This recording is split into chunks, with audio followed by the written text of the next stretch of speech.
Good afternoon, everyone. Dr. Lett here. I am honored to be joined by the incredibly insightful, talented, and passionate community activist, Michael Vanderpool. Michael, please introduce yourself. Dude, that was pretty good. That was pretty good. Now I'm going to butcher your name. Tadero? Correct. See, you tried to butcher it and said it correctly. Did I really the first time? The second time. Oh, the second time. Okay. Yeah. So for those of you who don't know, I'm Mike Vanderpool. One of my sticks on my podcast is to mess up people's names. So Dr. Lett here embraced my insanity out of the gate. And we got a little bit meta there with my introduction. But yeah, I'm Mike Vanderpool, Defiance College. I'm a faculty teaching graphic design. I do a podcast, Make It Happen podcast. I also have my own company, Vanderpool Consulting, where I do curriculum development. And then for those that follow me on the LinkedIn, I just like to mess around and make it happen. Now, Michael, your career, it as you just mentioned, you're doing so many different things. Really, all of it revolves around instructing, teaching. What drives your motivation to lead and teach others? So I'll give you the comical answer first, right? I thought that, helping people learn and grow was like self-fulfilling and made me feel good and everything else. But really, it's just I like being the center of attention. So like standing up in front of the classroom, they have to pay attention to you, right? But that's only part of it. Really, I think what I love most about teaching is it keeps me learning, right? Because I'm not teaching the same thing every time. And even if I am, I'm learning from the way I taught it before. And obviously in the space where I play in technology and design, there's always new things popping up that you just have to stay up on. So my love of learning, coupled with my need for constant attention, and sprinkle in a little bit of that, helping people just reach their potential. Those things kind of come together in the space of doing things and learning things. Doing things requires learning things, right? Yes, absolutely. Now, can you provide an example? When did you know you possessed a gift to transfer knowledge? Man, I don't even know. I think that's a phenomenal question. Did you prep me with that question? Because I don't remember that one being on the list. Through my career, the first time I stepped into a classroom as a teacher was as a grad assistant at Bowling Green State University, teaching video production. And what's awesome about video production is that is the ultimate team sport or team endeavor, right? So being able to produce something, again, for myself as somebody who's done video work and everything else, and again, maybe it's all self-serving, like being able to teach people to do things that I needed help with felt like it was worthwhile, I guess, for lack of a better way to say it. That, and because I had learned so much, predominantly on my own, right? I'm very much like a self-learner. I've obviously had mentors and spaces and everything else, but a lot of what I do is just figuring out by myself. Like being able to take something I'm passionate about and think is cool and helping other people either ignite a passion or fan the flames of a passion, which I was luckily enough to be able to do that. Nobody's taking a video production class if they don't care about video for the most part, right? And then because I have a ton of experience in a bunch of different places, I can make metaphors well. I'm pretty empathetic and understanding around people's situations, that I find it easy to connect with people just in general. And it really is, if you boil down all this education, what they say AI can do and technology can do, it's about looking at somebody in the eye and seeing if they really get it or not, and then being able to connect with them on a relationship, emotional level to be able to like really make that learning matter. I think the little bit of the times that has happened in my career has really just made me who I am when it comes to somebody who we could talk about anything. I'll even make stuff up and you won't even know the difference, right? Because I'm pretty good at convincing people I know what I'm talking about. But a lot of that comes from learning from others, right? Just as much, right? When we talk about teaching college, right? I love it because I'm teaching young people, and young people come in with a different perspective, right? They're talking about making videos for TikTok and shooting things with their iPhone. I'm like, I used to carry a camera this big back in the day. I don't know if I answered your question, but I've had 3 cups of coffee, bro. So I don't know what you're going to get. Now, I can probably bet that Michael had one of those red Nokias, the phones that were about this big. You're going, yeah. Now, as a follow-up to that, there's all this talk about AI and how it can drive efficiency and knowledge acquisition, and essentially it's more or less required nowadays. But what specifically, what AI tools would you recommend that we become familiar with to remain competitive in the workforce? The number one tool that has changed my work life has been Claude. Using Claude as a Chrome extension to click buttons on a web page, using Claude as a desktop app to interact with the files and folders on my computer, help me do research, and then Claude in the command line, aka the terminal, for actually building software and building systems for more extensive work.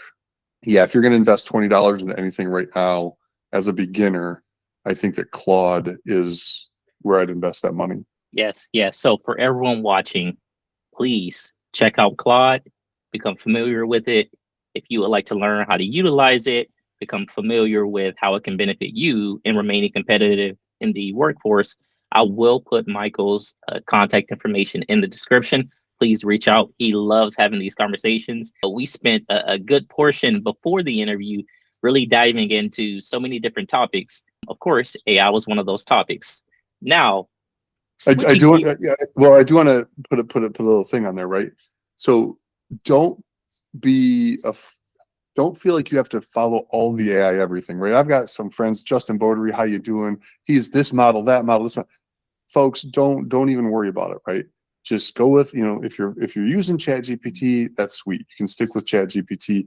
If you're kind of feel you're comfortable with ChatGPT and want to try something else, try Claude. But for people who are only 1 or 2 years into using this technology, just stick with one.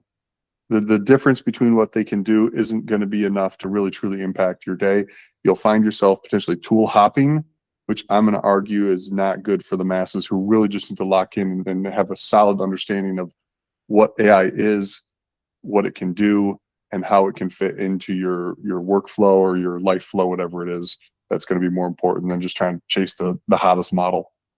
So sorry, that's a good asterisk on that. Yeah, so very important to ensure that you're utilizing tools that really work for what you're trying to do. So thank you for clearing that up for anyone. Now, switching gears a bit, Michael, you post regularly about Toledo, the Toledo region, and all the talent located there. Why do you believe so strongly in Toledo, and why now? So, yes, I post on LinkedIn like it's Facebook. So if you got a problem with that, you can hide me and whatever else, and I won't even know. Where does that come from? My belief in us as a region, and why am I so angry sometimes about the lack of attention to our region? I taught at Northwest State Community College for 7 years out in Archibald, right? Northwest Ohio, there's a lot more west of 75 than Toledo. Williams County, Henry County, Lucas County, whatever else, everything kind of comes together. Northwest Ohio, middle of the cornfields, Northwest State serves 6 of those uppermost Northwest counties.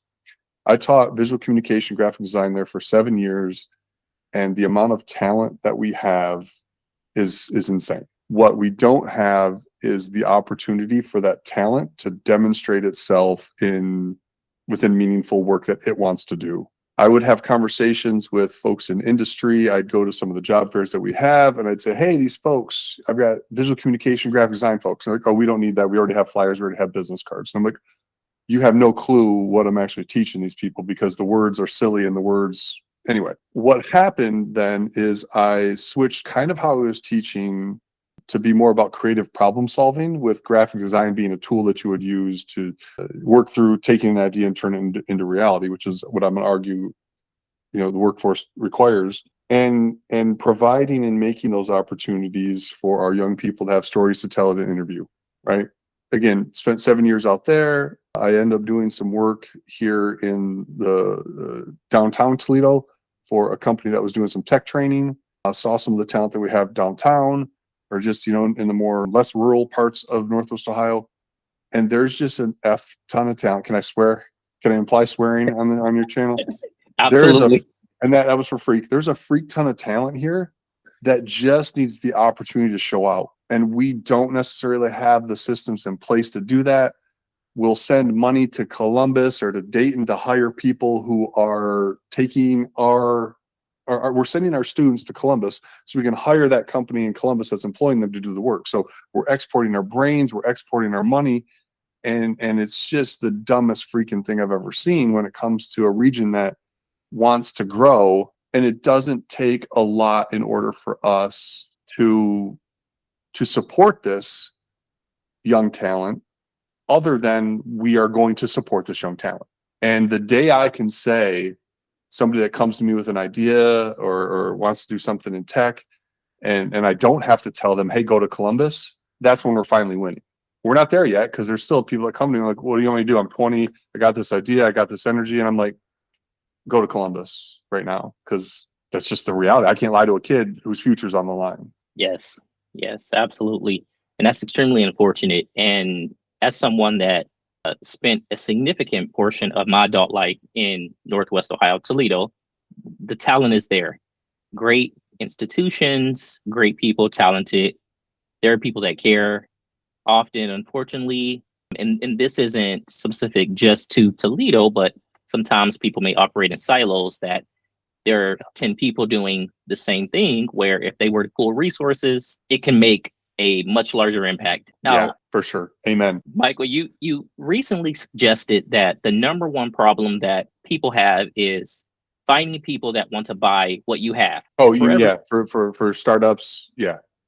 Yes, for everyone out there, can you clarify what exactly that means? So I kind of put my foot in my mouth there, because, I make these broad generalizations that aren't true for everybody, right? Because that's just how I choose to live my life. So I'll see you in the comments, everybody. But when it comes to this idea of startups and entrepreneurship, yes, there are 100% businesses and ideas that do require an extensive capital investment before you can do anything, right? If I'm working on a medical device, right? You got to invest in the production, you got to invest in the testing, you're investing a boat ton of money before you can actually even go try to sell it to somebody. But a lot of the entrepreneurs, a lot of the startup folks that I've run into over the years as either a consultant, startup myself, or somebody that's kind of tagging along with somebody else in the startup, right? Like, why do you want investment? Because it's capital, right? It's money. Well, if you have customers, you got money. So what you need to do first, I would argue for most folks, is focus on customers, because everybody you go to ask for money for investment, what are they going to ask you about first? Who's your customers? Do you have customer validation, product market fit, all those things that are like require you to have customers. Yes. And if you have customers, you've got some cash flow, and then you don't need to go begging people to pay your bills, which is what I think too much of that investment ends up trying to be. It's like, people overvalue their ideas, right?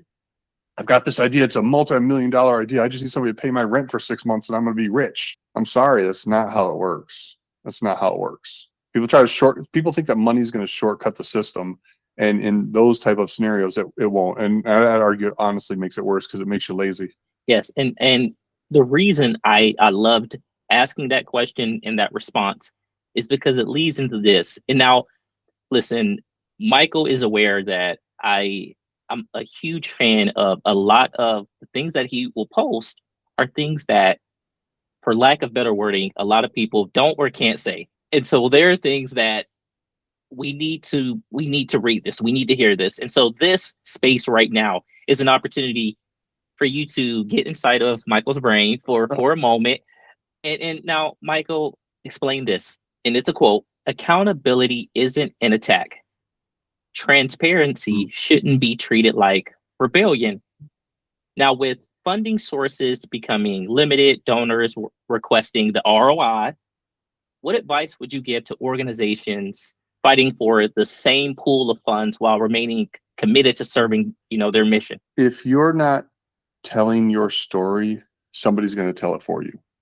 And that story may or not be true, right? And I would be more willing to give money to an organization that would say, yeah, you know what? You gave us $5,000 last year and we were able to use that to train 2 people. But you know what? Those 2 people, they both got jobs and they both did some things and are out there making it happen. Versus a company you give $5,000 to and they're like, yeah, you know what? We did some things. We ran some classes. Okay, cool. But what is the actual outcome that we're looking for here, right? Classes that serve 100 people, great. But the real number I'm looking for is, based on who I am and my mission, getting people work. helping people find meaningful work, right? I'd rather have some data that says 2 people got jobs in their field than 100 people sat through an hour-long training and maybe stayed awake. And I mean, we see this all the time with some of these government things, and I don't want to pick on the government and pseudo government things where we got $50 million to do this, but then at the end of it, there's no data, no accountability on how that money was spent. And since that money is typically coming from us, either as taxpayers or through fees or something, we deserve to know. We're investors, right? And investors want to know the ROI. And if you can't tell me how what you did had an impact, then you're shady. And why are you being shady? Well, because you don't believe in what you're doing, and you just got to fool the people they're going to keep giving you the money, right? That's when we talk about having limited resources, and we don't. There's money everywhere, folks. Don't let them lie to you. But who should be getting the funding? It's the people that are actually having an impact on solving the real problems that are facing our community. We talk about developing Northwest Ohio in the region. If 50%, I'm pulling a number out of my ear, if 50% of that funds isn't going into our impoverished communities and helping them to develop skills, what the freak are we doing? Makes no sense. Because we're going to try to bring people outside of the region to do things versus growing our own. It's dumb. Yes. And that's why I'm on a couple lists. yes. And as we continue to go back, like, there is local talent, whether we're talking about Northeast Ohio, Northwest Ohio, the talent is there. The talent is there. Have we provided the resources and opportunity for the talent to develop, flourish, and stay? Yeah. Now, I'm excited because you and I spoke a little bit offline about this, but what exciting career updates would you like to share with the viewers? About my career? Yes. What's really cool for me is I'm down at Defiance College as a small private college. We have the ability to do some things faster than some other colleges, right? And universities. And we're piloting right now the idea for a minor in applied AI. And I did a pilot class last semester, applied AI and design thinking. That was awesome. Students from my design program, but students from other parts of the college as well, other disciplines, coming in and just talking about how can we use the tool of AI, how can we use AI to help through the design thinking process of taking an idea and turning it into a reality, right? Solving a problem within a specific discipline. So I have a master's in instructional design. I've got 15 years in the space of building tech curriculum. I've got 32 years of working in a variety of industries. Like right now, with what's happening with AI, I feel like I'm in this just amazingly awesome spot of understanding the technology and being able to understand a variety of industries, and then being able to understand how we can apply this technology in those industries, that I just feel like I'm in a beautiful spot right now. Like, hire me because I'll make things better, but I'm not looking for a job. So I don't know if that answered your question. No, yes, that was great. That was great. With that, for anyone interested in learning more about whether it's the class you're piloting, anything else you're involved in, would just love to learn from you. How can viewers connect with you? Best way to connect with me is on LinkedIn. I mean, that's where we connected, right? Right. Half my podcast guests are coming through LinkedIn. I just send them, hey, I like what you're doing. Come hang out. Yeah, LinkedIn is probably the easiest way. And then my email, if you want to throw my email out there, I don't care. I'm not giving you my phone number. I get too many crazy calls already, but LinkedIn is 100% the best way. And then we can connect via email after that. Now, I will say, Michael, it's probably advice to not put your phone number to some of the things. It needs to be said, but not every way that anyone will respond may be positive. So yeah.